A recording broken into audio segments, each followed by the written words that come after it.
Good evening. This week, more than perhaps ever before, our thoughts are on Asia. And we have the exceptional good fortune to have in the studio tonight one of Asia's most prominent statesmen, the Prime Minister of India.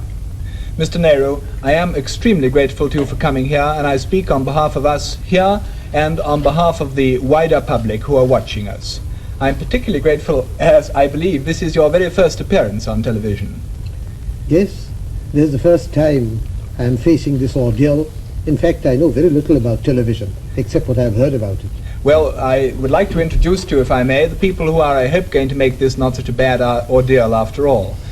Sitting on my left is Kingsley Martin, the editor of the New Statesman and Nation, and beyond him is H.V. Hodson, the editor of the Sunday Times, and at the end, to ask the first question, is Donald McLaughlin, the foreign editor of The Economist.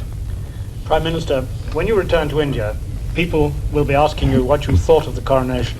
What are you going to tell them? Well, I'll have to tell them a great deal, but principally that it's very impressive in many ways. The most impressive thing to me was, apart from it being a great spectacle, were the crowds here and the way they behaved. And one begins to like more and more the London crowds and their fortitude in inclement weather and their insistence on enjoying themselves whatever might happen. But is there going to be no criticism in India of your having come to the coronation? There was when I came, and there will be no doubt when I go back. But I don't think it will amount to much.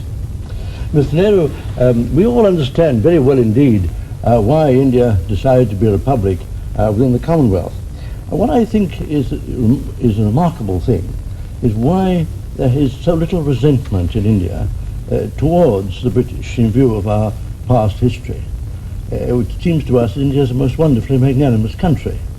Can you explain this remarkable phenomenon of forgiveness? Well, partly we don't, I suppose, hate for long or intensively.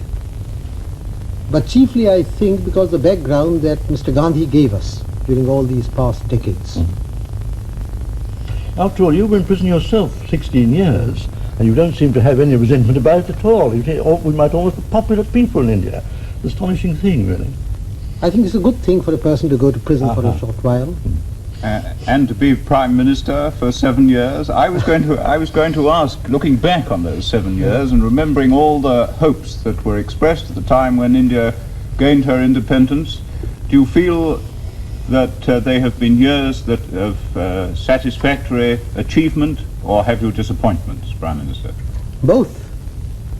I think we have certainly achieved much, and there has also been a lack of achievement. We haven't done what we wanted to do, so it's both satisfactory and unsatisfactory. Could you elaborate that a little? What have you been disappointed in? It's rather a big question. There are so many things in India. Can I give you a lead about democracy and the progress of political democracy in India? Well, generally speaking, I would say that politically we had advanced. The unity of the country, we've put an end to all the old princely states. We've had these general elections which were remarkable on a tremendous scale, and we've built up a good democratic structure. What troubles us chiefly is the economic side. I believe we have made progress. I should like the progress to be much faster. Would you agree, Prime Minister, that Anglo-American, British Commonwealth American, if you like, agreement and concord have a very special value for the defense of our common ideals of democracy? Yes, certainly.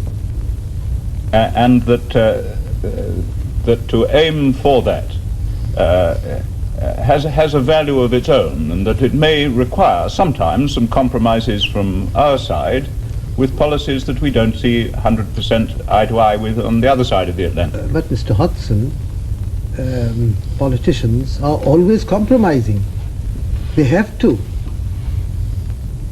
But there is a tendency, if I may say so, for leading statesmen in Europe and America to look at the world from Europe and America.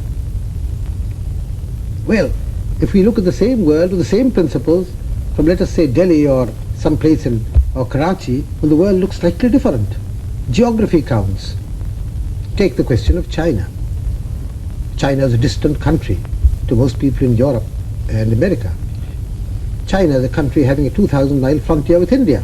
Well, it's a different picture to us immediately. Well, I certainly agree that your contribution from Asia is an invaluable one. I just wanted to suggest that is, I say, that is the value, one of the significant features of the Commonwealth conferences, that these different viewpoints come up, maybe if you like slightly clash, but in a friendly way, I mean, and lead to a better understanding. That, I'm afraid, is all that we have time for now tonight, Mr. Nehru. I would like to thank you on behalf of ourselves and of the public, both for the questions you've answered as Prime Minister and also a few asides from Mr. Pandit Nehru. And I would like to thank you very much indeed and to welcome you to England at any time you come and any time you wish to address us again on television. Thank you. Thank you. I haven't found this last half hour quite so bad as I expected it to be. In fact, it has passed rather rapidly. I was surprised that it was over. Perhaps because your questions were interesting and I got involved in them. Anyhow, it has been a pleasant time and I thank you for it. And I wish those who may listen to this later on good night.